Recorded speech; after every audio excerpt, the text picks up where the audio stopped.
Hello everyone, welcome back to my YouTube channel. ಯಾರಿನ್ನೂ ನನ್ನ channel subscribe ಮಾಡ್ಕೊಂಡಿಲ್ಲ, please subscribe ಮಾಡ್ಕೊಳ್ಳಿ, ಹೀಗೆ ಸಪೋರ್ಟ್ ಮಾಡ್ತಾಯಿರಿ. ಇವತ್ತಿನ ಬ್ಲಾಗ್ ಏನಂತ ಅಂದರೆ, ನನ್ನ ಮಗಳಿಗೆ 6th ಮಂತ್ ಕಂಪ್ಲೀಟ್ ಆಯಿತು. ಸೊ ಅವಳದು 6th ಮಂತು ಬರ್ತ್ಡೇ ಸೆಲೆಬ್ರೇಷನ್ ಮಾಡೋಣ ಅಂದ್ಬಿಟ್ಟು ಎಲ್ಲ ರೆಡಿ ಮಾಡ್ಕೊತಾ ಇದ್ದೆ. ಹಿಂದಿನ ದಿನವೇ ಏನೇನು ಬೇಕೋ ಎಲ್ಲ ತೊಗೊಬಂದು ಈ ಡೆಕೋರೇಷನು ಫೋಟೋ ಎಲ್ಲ ಅಂಟಿಸ್ಕೊಂಡು ಎಲ್ಲ ರೆಡಿ ಮಾಡ್ಕೊಂಡಿದ್ದೆ. ಬೆಳಿಗ್ಗೆ ಬೇಗ ಇದ್ದು ಅಮ್ಮ ಎಗ್ ರೈಸ್ ಕೂಡ ಮಾಡಿದರು. ಎಗ್ ರೈಸ್ ಎಲ್ಲ ತಿಂದ್ಕೊಂಡು ನಾನು ಅಪ್ಪ ದೊಡ್ಡಮ್ಮ ಎಲ್ಲ ಇದು ಗೋಡೆಗೆ ಅದನ್ನೆಲ್ಲ ಅಂಟಿಸ್ಕೊಂಡು ಎಲ್ಲನೂ ಡೆಕೋರೇಷನ್ ಎಲ್ಲ ಮಾಡ್ಕೊಂಡ್ವಿ. ನನ್ನ ಮಗಳು ನೋಡಿ ತೊಟ್ಲಲ್ಲಿ ಕುತ್ಕೊಂಡು ಹೇಗೆ ನೋಡ್ತಾ ಇದ್ದಾಳೆ ನಾನು ಮಾಡೋದನ್ನು, ಅಮ್ಮ ಏನೋ ಮಾಡ್ತಿದ್ದಾರಲ್ಲ ಅಂದ್ಬಿಟ್ಟು ಎಲ್ಲನೂ ರೆಡಿ ಮಾಡಿಕೊಂಡೆ. ಅಪ್ಪ ಮತ್ತು ದೊಡ್ಡಮ್ಮನೂ ಕೂಡ ನನಗೆ ಹೆಲ್ಪ್ ಮಾಡ್ತಾಯಿದ್ರು. ಎಲ್ಲ ರೆಡಿ ಆದಮೇಲೆ ನನ್ನ ಮಗಳೂ ಕೂಡ ಬಲೂನ್ಗಳ ಜೊತೆ ಆಟಾಡ್ತಾ ಇದ್ಲು. ಎಲ್ಲ ಹಾಸಿಗೆ ಮೇಲೆಲ್ಲ ಕುತ್ಕೊಂಡು ಎಲ್ಲ ರೆಡಿ ಆಯಿತು. ಮಗಳೂ ಸ್ವಲ್ಪ ಆಟ ಆಡಿಸಿದ್ವಿ. ಹೀಗೆ ನೋಡಿ ಎಷ್ಟು ಚೆನ್ನಾಗಿ ಆಟಾಡ್ತಾ ಇದ್ದಾಳೆ ಅವಳ ಪಾಡಿಗೆ ಅವಳು. ಬಲೂನ್ಗಳು ನೋಡಿಕೊಂಡು ಆಟಾಡಿಕೊಂಡು ನಾನು ಇನ್ನೂ ಏನೇನು ಬೇಕೋ ಎಲ್ಲನೂ ಮಾಡ್ಕೊತಾ ಇದ್ದೆ. ನಮ್ಮ ದೊಡ್ಡಮ್ಮನ ಬಂದು ಎಲ್ಲನೂ ಹೆಲ್ಪ್ ಮಾಡಿಕೊಟ್ರು ನನಗೆ. ಪಾಪುಗಿನ್ನ ರೆಡಿ ಮಾಡಿರಲಿಲ್ಲ, ಎಲ್ಲ ಡೆಕೋರೇಷನ್ ಎಲ್ಲ ಆದಮೇಲೆ ರೆಡಿ ಮಾಡೋಣ ಅಂದ್ಬಿಟ್ಟು ಅವಳನ್ನ ಹಾಗೆ ಇಟ್ಟಿದ್ದೆ. ಅಷ್ಟರಲ್ಲಿ ಕೇಕ್ ಕೂಡ ಬಂತು. ಕೇಕ್ ಆರ್ಡ್ರ್ ಮಾಡಿದ್ದೆ ಹಿಂದಿನ ದಿನವೇ ಹೋಗಿ. ಸೊ ನಮ್ಮಣ್ಣ ಕೇಕ್ ತಂದುಕೊಟ್ರು. ನೋಡಿ ಅವಳದು ಕೇಕ್ ಈ ಥರ ಮಾಡಿಸಿದ್ದೆ, ಚೆನ್ನಾಗಿದೆ ಅಲ್ವಾ. ಅವಳಿಗೆಲ್ಲ ಕೇಕೆಲ್ಲ ಬಂದಾದಮೇಲೆ ನನ್ನ ಹಸ್ಬೆಂಡು ಕೂಡ ಬಂದರು. ಡೆಕೋರೇಷನು ಎಲ್ಲ ಕಂಪ್ಲೀಟ್ ಆಗಿತ್ತಲ್ಲ, ಪಾಪುನೂ ರೆಡಿ ಮಾಡಿಬಿಟ್ಟು ಹಾಗೆ ದೊಡ್ಡಮ್ಮನ ಕೈಲಿ ಕೊಟ್ಟಿದ್ದೆ, ದೊಡ್ಡಮ್ಮ ಎತ್ಕೊಂಡಿದ್ರು. ನನ್ನ ಹಸ್ಬೆಂಡ್ ಬಂದರು. ಹಸ್ಬೆಂಡ್ ನನಗೆ ಅಂತ ಫೋನ್ ತೊಗೊಂಬಂದಿದ್ರು. ಆ ಫೋನೆಲ್ಲ ಓಪನ್ ಮಾಡಿ ನೋಡ್ತಾ ಇದ್ವಿ. ಬಟ್ ಏನು ಅಂತಂದರೆ ನಾನು ಅಷ್ಟು ಡೀಟೇಲಾಗಿ ಏನೂ ನೋಡಲಿಲ್ಲ, ಯಾಕಂದರೆ ಈ ಬಿಸಿಲೇ ಇದ್ನಲ್ಲ, ಹಾಗಾಗಿ ಜಸ್ಟ್ ಓಪನ್ ಮಾಡಿ ನೋಡಿ ನನ್ನ ಮಗಳಿಗೆ ಕೊಡೋಣ ಅಂದ್ಬಿಟ್ಟು ಮಗಳು ಕೈಗೆ ಕೊಡೋಕ್ಕೆ ಅಂತ ತಗೊಬಂದ್ವಿ. ಅವಳು ಸುಮ್ಮನೆ ಏನೋ ಹೊಸ್ದಾಗಿ ನೋಡೋಳ ಥರ ನೋಡ್ತಿದ್ದಾಳೆ. ಇಷ್ಟು ದಿನ ಫೋನು ಅಂದರೆ ನಮಗಿಂತ ಬೇಗನೆ ಎತ್ಕೊತಿದ್ಲು. ಬಟ್ ಇವಾಗ ಫೋನ್ ತೊಗೊಂಡೋಗಿ ಕೊಟ್ಟರೆ ಹಿಡ್ಕೊತಾನೇ ಇರಲಿಲ್ಲ. ಆಮೇಲೆ ಸ್ವಲ್ಪ ಹೊತ್ತು ಹಿಡ್ಕೊಂಡ್ಲು.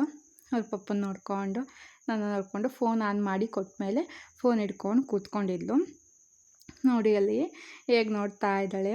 ಲೈಟ್ ಬಂದರೆ ಫೋನ್ನ ಬೇಗ ಹಿಡ್ಕೊತಾಳೆ, ಇಲ್ಲ ಅಂದರೆ ನೋಡ್ತಾ ಇರ್ತಾಳೆ ಸುಮ್ಮನೆ ಹಾಗೇ. ಫೋನೆಲ್ಲ ನೋಡ್ಕೊಂಡು ನಮ್ಮನ್ನು ನೋಡಿಕೊಂಡು ಅಲ್ಲಿ ನೋಡಿ ಎಷ್ಟು ಸೈಲೆಂಟಾಗಿ ಸುಮ್ಮನೆ ಕೂತಿದ್ದಾಳೆ. ಅಲ್ಲಿ ತನಕ ಅಷ್ಟು ಗಲಾಟೆ ಮಾಡ್ತಿದ್ಲು. ಆಮೇಲೆ ಪಾಪ ನಿದ್ರೆ ಬರ್ತಿತ್ತು ಅನಿಸುತ್ತೆ, ಹಾಗೆ ಫೋನ್ ಹಿಡ್ಕೊಂಡು ಹಾಗೆ ಕೂತಿದ್ಲು. ಆಮೇಲೆ ಫೈನಲಾಗಿ ಎಲ್ಲ ಆಯ್ತಲ್ಲ ಅಂದ್ಬಿಟ್ಟು ನಾನು ರೆಡಿ ಆಗೋಣ ಅಂದ್ಕೊಂಡು ರೆಡಿ ಆಗೋದಕ್ಕಂತ ಹೋದೆ. ನನ್ನ ಹಸ್ಬೆಂಡು ನಮ್ಮ ದೊಡ್ಡಮ್ಮ ಎಲ್ಲ ಪಾಪನ ಆಟ ಆಡಿಸ್ತಾಯಿದ್ರು. ಇದೇ ನೋಡಿ ಡೆಕೋರೇಷನ್ನು ಫೈನಲ್ ಲುಕ್ಕು. ಎಷ್ಟು ಆಯಿತು ಅಷ್ಟು ಮಾಡಿದೆ. ಬಟ್ ಇನ್ನೂ ಸ್ವಲ್ಪ ಏನೇನೋ ಪ್ಲ್ಯಾನ್ ಇತ್ತು, ಬಟ್ ಆಗಲಿಲ್ಲ ಮಾಡೋದಕ್ಕೆ. ಸೊ ನನ್ನ ಕೈಯಲ್ಲಿ ಎಷ್ಟಾಗುತ್ತೋ ಅಷ್ಟು ಮಾಡಿದೆ. ಆಮೇಲೆ ಪಾಪದು ಫೋಟೋಸ್ ತೊಗೊಳೋಣ ಅಂತ ತೊಗೊತಾ ಇದ್ವಿ.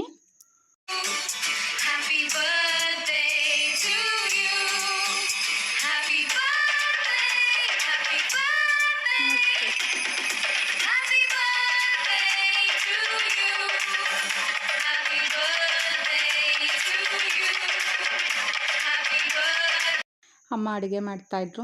ಡೆಕೋರೇಷನ್ ಎಲ್ಲ ಆಯ್ತಲ್ಲ, ನಾನು ಕೂಡ ರೆಡಿ ಆದಮೇಲೆ ಯಾಕೋ ಪಾಪುಗೆ ಅಂದರೆ ಡ್ರೆಸ್ಸು ಫುಲ್ಲು ಅದು navy blue colour, full dark blue colour, ಅಷ್ಟೊಂದೇನು ಚೆನ್ನಾಗಿ ಕಾಣಿಸ್ತಿರ್ಲಿಲ್ಲ ಅನ್ಕೋತೀನಿ. ಬಟ್ ಚೆನ್ನಾಗಿತ್ತು ಡ್ರೆಸ್ಸು.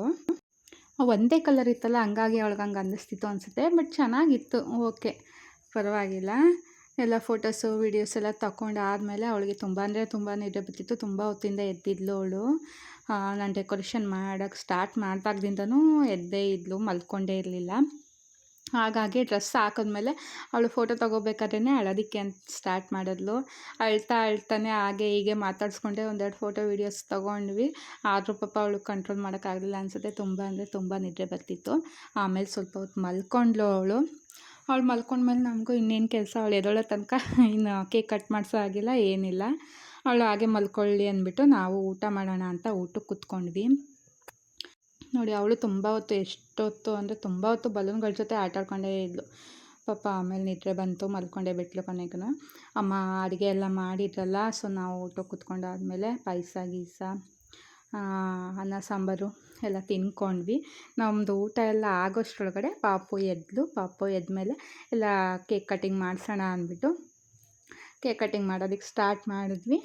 ಅಮ್ಮ, ನಾನು, ಅಪ್ಪ, ದೊಡ್ಡಮ್ಮ ಎಲ್ಲ. ಪಾಪು ಕೇಕ್ ಕಟ್ ಮಾಡಿಸ್ಬೇಕಾದ್ರೆ ಅದು ಕೇಕ್ ಕಾಣೋ ಥರ ವೀಡಿಯೋ ಬರ್ತಾನೆ ಇರಲಿಲ್ಲ. ಆಮೇಲೆ ಹೋಗಿ ಸೆಟ್ ಮಾಡಿ ಎಲ್ಲ ಮಾಡಿಕೊಂಡೆ. ಚೆನ್ನಾಗಿತ್ತು. ಅವ್ರ ಪಪ್ಪಂದು ಅವ್ಳದು ಡ್ರೆಸ್ ಮ್ಯಾಚ್ ಆಯ್ತಾಯಿತ್ತು. ನಂದೇ ಸ್ವಲ್ಪ ಲೈಟ್ ಕಲರ್ ಆಯಿತು. ಆ್ಯಕ್ಚುಲಿ ನಂದು ಅವ್ಳದು ಮ್ಯಾಚ್ ಆಗುತ್ತೆ ಅಂದ್ಕೊಂಡೆ, ಬಟ್ ಅವ್ರ ಪಪ್ಪಂದು ಅವ್ಳದು ಮ್ಯಾಚ್ ಆಯಿತು. ಸರಿ ಇನ್ನೇನು ಮಾಡೋದು ಅಂದ್ಬಿಟ್ಟು ಹಾಗೆಯೇ ಮಾಡ್ಕೊಂಡ್ವಿ. ಏನೋ ಒಂದು ಮೆಮೊರಿ ಚೆನ್ನಾಗಿರುತ್ತೆ. ಈ ಥರ ಎಲ್ಲ ಮಾಡ್ತಾಯಿದ್ರೆ ಅವಳು ದೊಡ್ಡವಳಾದ್ಮೇಲೆ ಇದನ್ನೆಲ್ಲ ತೋರಿಸ್ಬೋದು, ನೋಡು ನಾನು ಈ ಥರ ಮಾಡಿದ್ದೆ ನಿನಗೆ ಅಂತ. ನಮ್ಗಳಿಗೆಲ್ಲ ನಮ್ಮ ಅಪ್ಪ ಅಮ್ಮ ಈ ಥರ ಮಾಡಿರೋದೇ ಇಲ್ಲ, ಚಾನ್ಸೇ ಇಲ್ಲ. ಬಟ್ ಇವಾಗಿನ ಟ್ರೆಂಡು ಇದೇ ಥರ 1 month 2 month 12 month 1 year complete ಆಗುತ್ತೆ ಅನ್ಕೊಂಡ್ವಿ ಈ ಥರ ಮಂತ್ಲಿ ವೈಸು ಬರ್ತಡೇ ಅದು ಇದು ಏನೇನೋ ಮಾಡ್ಬೋದು, ಚೆನ್ನಾಗಿರುತ್ತೆ. ಮಕ್ಳುಗಳಿಗೇನೂ ಗೊತ್ತಾಗಲ್ಲ. ಬಟ್ ಅವ್ರು ದೊಡ್ಡವರಾದಮೇಲೆ ಈಗ ನಾವು ಹೆಂಗೆ ಅನ್ಕೋತೀವಿ, ನಾವು ಚಿಕ್ಕವರಾಗಿದ್ದಾಗ ಕೆಲವೊಂದು ಫೋಟೋಸ್ಗಳೇ ಇರಲ್ಲ ನಮ್ಗಳದ್ದು. ಸೊ ಅವಾಗಿನ ಫೋಟೋ ಇದ್ದಿದ್ರೆ ನಾವು ಹೆಂಗೆ ಇರ್ತಿದ್ವಿ, ಏನು ಮಾಡ್ತಾಯಿದ್ವಿ ನೋಡ್ಬೋದಿತ್ತಲ್ವ ಅಂತ ನಾವು ಹೆಂಗೆ ಥಿಂಕ್ ಮಾಡ್ತೀವಿ. ಮಕ್ಕಳು ದೊಡ್ಡವರಾದಮೇಲೆ ಅದೇ ಥರ ಥಿಂಕ್ ಮಾಡ್ತಾರಲ್ವ. ಸೊ ಇದೆಲ್ಲ ತೋರಿಸಿದ್ರೆ ಅವ್ರಿಗೂ ಖುಷಿ ಆಗುತ್ತೆ. ಸೊ ನನ್ನ ಕೈಲಿ ಆಗಲಿಲ್ಲ ಅಂದ್ರೂ ಕೂಡ 26th ಎವ್ರಿ ಮಂತ್ 26th ಮಾತ್ರ ಏನು ಮಿಸ್ ಮಾಡೋದಿಲ್ಲ. ಏನಾದರೂ ಸರಿ ಮಾಡಲೇಬೇಕು ಅಂತ ಮಾಡೇ ಮಾಡ್ತೀನಿ. ನನಗೆ ಸಿಸೇರಿಯನ್ ಆಗಿರೋದ್ರಿಂದ ಜಾಸ್ತಿ ಕೂತ್ಕೊಳ್ಳೋಕ್ಕಾಗಲ್ಲ, ನಿಂತ್ಕೊಳ್ಳೋಕ್ಕಾಗಲ್ಲ, ಬೆನ್ನು ನೋವು ಈಗಲೇ ಆದ್ರೂ ಕೂಡ. ಬಟ್ ಅಮ್ಮ ಅವ್ರಿಗೆಲ್ಲ ಗೊತ್ತಾಗಲ್ಲ ಅಲ್ವಾ ಅಷ್ಟು. ಬಟ್ ಹೆಲ್ಪ್ ಮಾಡ್ತಾರೆ, ನಾನು ಏನೇ ಮಾಡಿದ್ರು ಅವ್ರು ನನಗೆ ಸಪೋರ್ಟಿವ್ ಆಗಿರ್ತಾರೆ, ಎಲ್ಲದಕ್ಕೂ ಹೆಲ್ಪ್ ಮಾಡ್ತಾರೆ. ಆಗೋದಿಲ್ಲ ಅಂತ ಮಾತ್ರ ಹೇಳೋದಿಲ್ಲ. ಮನೆ ಕೆಲಸನೂ ಮಾಡಿಕೊಂಡು, ನನ್ನನ್ನು ನೋಡಿಕೊಂಡು, ಪಾಪುನೂ ನೋಡಿಕೊಂಡು, ನನಗೇನು ಬೇಕೋ ಎಲ್ಲ ಹೆಲ್ಪ್ ಕೂಡ ಮಾಡ್ತಾರೆ. ಎಲ್ಲ ಹೀಗೆ ಚೆನ್ನಾಗಾಯಿತು. ಕೇಕ್ ಕಟ್ಟಿಂಗ್ ಎಲ್ಲ ಆಯಿತು, ಕೇಕೆಲ್ಲ ತಿಂದ್ವಿ, ಎಲ್ಲ ಚೆನ್ನಾಗಿತ್ತು. ಲಾಸ್ಟಲ್ಲಿ ಪಾಪುಗೆ ಟೋಪಿ ವಾಂಕಿ ಕ್ಯಾಪ್ ಇತ್ತಲ್ಲ ಅದನ್ನು ಹಾಕಿ ಕೆಲವೊಂದು ಫೋಟೋಸ್ಗಳನ್ನ ತೊಗೊಂಡೆ. ಅವಳು ಚೆನ್ನಾಗಿ ಎಂಜಾಯ್ ಮಾಡಿದ್ಲು. ಕೇಕ್ ಕಟ್ಟಿಂಗಲ್ಲೇ ನಮ್ಮ ಪಾಪು ಅಳ್ತಾ ಇರಲಿಲ್ಲ, ಚೆನ್ನಾಗಿದ್ಲು. ಆಮೇಲೆ ಎಲ್ಲ ಆದಮೇಲೆ ನಾನು ಪಾಪುದು ಕಾಲು ಕೈದು ಪ್ರಿಂಟ್ ತೊಗೊಳ್ಳೋಣ ಅಂದ್ಬಿಟ್ಟು ಒಂದು ಚಿಟ್ಟೆದು ಇದೆಲ್ಲ ಮಾಡ್ಕೊಂಡಿದ್ನಲ್ಲ ಹಿಂದಿನ ದಿನವೇ, ಅದಕ್ಕೆ ಅವಳಿಗೆ ಮಾಡೋಣ ಅಂದ್ಬಿಟ್ಟು ಅರಿಶಿನ ಪುಡಿ ಮನೆಯಲ್ಲೇ ಅಡುಗೆ ಅರಿಶಿನ ಏನಿರುತ್ತೆ ಅದಕ್ಕೆ ನೀರು ಮಿಕ್ಸ್ ಮಾಡಿಕೊಂಡು ಅವಳದು ಕಾಲದು ಪ್ರಿಂಟ್ ತೊಗೊಳ್ಳೋಣ ಅಂತ ನಾನು ಅಮ್ಮ ತುಂಬ ಅಂದರೆ ತುಂಬಾ ಸರ್ಕಸ್ ಮಾಡಿದ್ವಿ. ಅವಳು ಏನೋ ನಾವೇನೋ ಮಾಡ್ತಾಯಿದ್ದೀವಿ ಅವಳಿಗೆ ಅನ್ನೋ ಥರ ಹೆದ್ರುಕೊತಾ ಇದ್ಲು. ನಾನು ಎತ್ಕೊಳ್ಳೋದು, ಅಮ್ಮ ಎತ್ಕೊಳ್ಳೋದು, ತೊಡೆ ಮೇಲೆ ಕೂರಿಸ್ಕೊಳ್ಳೋದು, ಎಷ್ಟು ಮಾಡಿದ್ರು ಅಳೋದು ಮಾತ್ರ ನಿಲ್ಲಿಸ್ಲೇ ಇಲ್ಲ ಅವಳು. ನೋಡಿ ಎಷ್ಟು ಅಳ್ತಾ ಇದ್ದಾಳೆ. ಆಮೇಲೆ ಸಮಾಧಾನ ಮಾಡಿ ಪಾಪುದು ಅಲ್ಲಿ ಇಲ್ಲಿ ತೋರಿಸಿ ಹಾಗೆ ಹೀಗೆ ಮಾತಾಡಿಸಿ ಕೊನೆಗೂ ಅವಳದು ಕಾಲು ಕೈಯಿಂದ ಪ್ರಿಂಟ್ ತೊಗೊಂಡೆ. ಕಾಲ್ದು ಮಾತ್ರ ತುಂಬ ಅಂದರೆ ತುಂಬಾ ಚೆನ್ನಾಗಿ ಬಂತು. ಸೇಮ್ ಬಟರ್ಫ್ಲೈ ಥರನೇ ಕಾಣಿಸ್ತಾಯಿತ್ತು.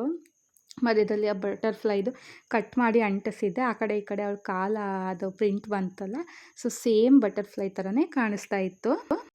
ಆಮೇಲೆ ಅವಳದು ಕೈದೂ ತೊಗೊಳ್ಳೋಣ ಅಂದ್ಬಿಟ್ಟು ಕೈಗೆ ಅವಳು ಕೈ ಬಿಡ್ತಾನೇ ಇರಲಿಲ್ಲ ಅವಳು ಕೈನ. ಆಮೇಲೆ ಕಷ್ಟಪಟ್ಟು ಅವಳ ಕೈಗೂ ಅರಿಶಿನ ಎಲ್ಲ ಹಚ್ಚಿ, ಕೈಗೆ ಅರಿಶಿನ ಹಚ್ಚಿದ ತಕ್ಷಣ ಅವಳು ಬಾಯಲ್ಲಿ ಇಟ್ಕೊಬಿಟ್ಲು. ಕೈ ಹೊಡಿತಾಯಿತ್ತು ಅನಿಸುತ್ತೆ. ಪುನಃ ಜಾಸ್ತಿ ಹೇಳೋದಕ್ಕೆ ಸ್ಟಾರ್ಟ್ ಮಾಡಿದ್ಲು. ಆಮೇಲೆ ಅದನ್ನೆಲ್ಲ ಒರೆಸಿ ನೀಟಾಗಿ ಪುನಃ ಕೈಗೆ ಅರಿಶಿನ ಪೌಡರ್ ಹಚ್ಚಿ ಅವಳದು ನಾನು ನೀಡೋಕ್ಕೆ ಟ್ರೈ ಮಾಡಿದೆ, ಅದು ಅಷ್ಟು ನೀಟಾಗಿ ಬರಲಿಲ್ಲ. ಬಟ್ ಆಮೇಲೆ ಅವಳೇ ಕೈಗೆ ಅವಳೇ ಅರಿಶಿನ ಹಚ್ಕೊಂಡ್ಳು, ಅವಳೇ ಅದು ಡ್ರಾಯಿಂಗ್ ಶೀಟ್ ಮೇಲೂ ಅವಳು ಕೈ ಇಟ್ಲು, ತುಂಬ ಚೆನ್ನಾಗಿ ಬಂತು. ಆಮೇಲೆ ಅದು ನನ್ನ ಪ್ಲ್ಯಾನ್ ಬೇರೆ ಥರ ಇತ್ತು. ಅವಳದು ಕೈ ಕಾಲು ಸಪ್ರೇಟು ಅಂದರೆ ಒಂದು ಕಡೆ ಇಟ್ಟು ನಂದು ಮತ್ತು ನನ್ನ ಹಸ್ಬೆಂಡದು ಕೈದು ಪ್ರಿಂಟ್ ತೊಗೊಳ್ಳೋಣ ಅಂತ ಪ್ಲ್ಯಾನ್ ಇದ್ದಿದ್ದು. ಬಟ್ ಅವಳೇ ಎಲ್ಲ ಕಡೆ ಅವಳದು ಕೈ ಬಂತಲ್ಲ, ಹಾಗಾಗಿ ನಂದು ಮತ್ತು ಹಸ್ಬೆಂಡದು ತೊಗೊಳ್ಳೋಣ ಅಂದ್ಬಿಟ್ಟು ನಾನು ಮತ್ತು ಹಸ್ಬೆಂಡು ಜಸ್ಟ್ ಬರೀ 2 ಕಡೆ ತಮ್ಮದು ಪ್ರಿಂಟ್ ತೊಗೊಂಡೆ.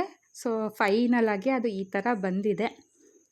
ಇದು ಅದು ಬ್ಲ್ಯಾಕ್ ಏನಿದೆ ಅದನ್ನೆಲ್ಲ ನಾನು ಎಕ್ಸ್ಟ್ರಾ ಇನ್ವಿಟೇಷನ್ ಕಾರ್ಡಲ್ಲಿ ಕಟ್ ಮಾಡಿ ಅಂದರೆ ಡ್ರಾ ಮಾಡಿ ಕಟ್ ಮಾಡಿ ಅಂಟಿಸ್ಕೊಂಡಿದ್ದು. ಅವಳದು ಕಾಲ್ದು ನೋಡಿ ಎಷ್ಟು ಚೆನ್ನಾಗಿ ಕಾಣಿಸ್ತಿದೆ. ಇದನ್ನೆಲ್ಲ ನಾನು ಒಂದು ಫ್ರೇಮ್ ಮಾಡಿ ಇಡಬೇಕು. ಅದನ್ನು ಹೊರ್ಗಡೆ ಎಲ್ಲೂ ಮಾಡಿಸಲ್ಲ, ನಾನೇ ಮಾಡ್ತೀನಿ ಫ್ರೇಮ್ ಕೂಡ. ಅದನ್ನು ಮಾಡಿದಾಗ ಫೈನಲಾಗಿ ಹೇಗೆ ಕಾಣಿಸುತ್ತೆ ಅಂತ ತೋರಿಸ್ತೀನಿ. ಸೊ ಫೈನಲಿ ಅವಳದು 6th ಮಂತ್ ಬರ್ತಡೇ ನಾನು ಹೆಂಗೆ ಅಂದ್ಕೊಂಡಿದ್ದೆ ಹಾಗೆಯೇ ಮಾಡಿದೆ. ನನಗೂ ಖುಷಿ ಆಯಿತು, ಎಲ್ಲರಿಗೂ ಖುಷಿ ಆಯಿತು. ಸೊ ಪಾಪು ಹೆಸ್ರು ಹೇಳ್ಕೊಂಡು ನಾನು ಕೂಡ ಕೇಕ್ನ ಚೆನ್ನಾಗಿ ತಿಂದೆ. ಸೊ ಇವತ್ತಿನ ಬ್ಲಾಗ್ ಇಲ್ಲಿಗೆ ಎಂಡ್ ಮಾಡ್ತಾಯಿದ್ದೀನಿ. ವಿಡಿಯೋ ಇಷ್ಟ ಆದರೆ ಲೈಕ್ ಮಾಡಿ, ಶೇರ್ ಮಾಡಿ, ಕಮೆಂಟ್ ಮಾಡಿ, ಸಬ್ಸ್ಕ್ರೈಬ್ ಮಾಡೋದನ್ನು ಮರಿಬೇಡಿ. Thank you.